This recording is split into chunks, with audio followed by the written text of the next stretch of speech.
오늘 있었던 정치권 현안 짚어보는 정치 톡톡 시간입니다. 이혁근 기자와 함께합니다. 이 기자, 지금 국회의원 수가 300명이잖아요. 이 수가 더 늘어날 수도 있다고요?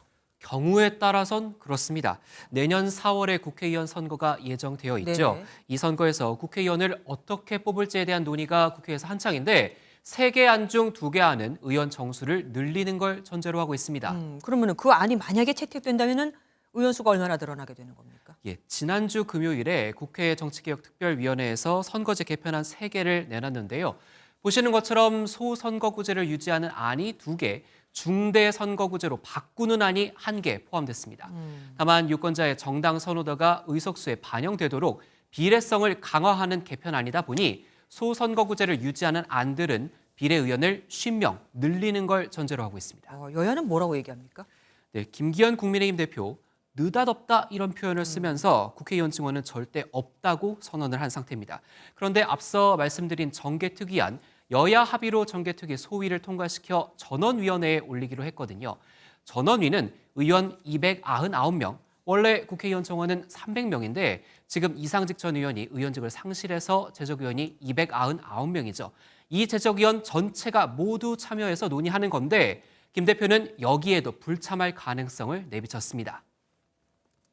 우리 당은 어떤 경우에도 의원 수요가 늘어나는 것을 허용하지 않겠습니다. 아예 안건으로 상정할 가치조차 없다는 말씀을 드립니다.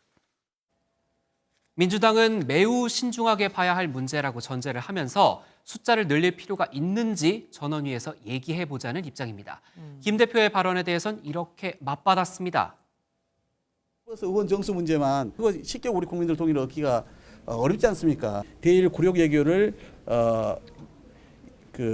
하고 나서 국민들께 엄청난 지탄과 비난을 받고 있으니까 이 국면을 전환하기 위한 이런 가운데 여야 청년 정치인으로 꾸려진 초당적 모임인 정치개혁 2050은 지역구 축소 방안이 포함돼야 한다면서 지금 전원위에 올라간 안은 무늬만 개혁이라고 꼬집었습니다.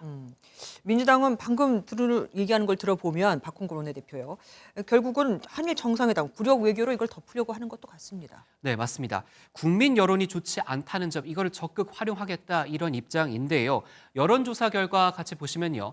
리얼미터 조사 결과 3월 3주차 정당 지지도는 더불어민주당 46.4%, 국민의힘 37%입니다. 격차가 9.4%포인트로 양당의 지지율이 오차 범위 밖 차이를 보인 건 1월 4주차 이후 7주 만입니다. 왜 이런 변화가 있었는지 전문가 이야기 들어봤습니다.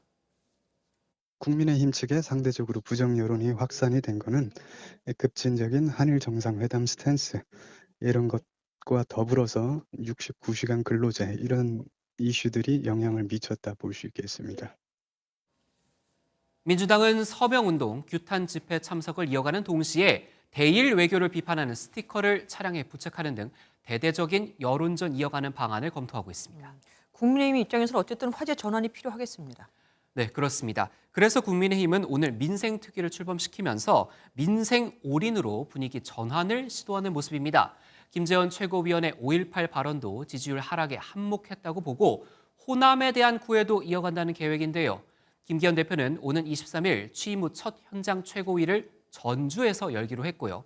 또 5.18 민주화운동 기념일엔 소속 의원 전원이 광주에서 열리는 기념식에 참석하는 방안도 검토하고 있습니다. 예, 잘 들었습니다. 이혁근 기자 정치톡톡 함께했습니다.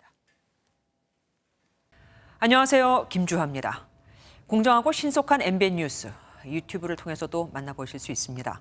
특히 더 많은 뉴스와 라이브를 보고 싶으시다면 오른쪽을 눌러서 구독하시면 됩니다.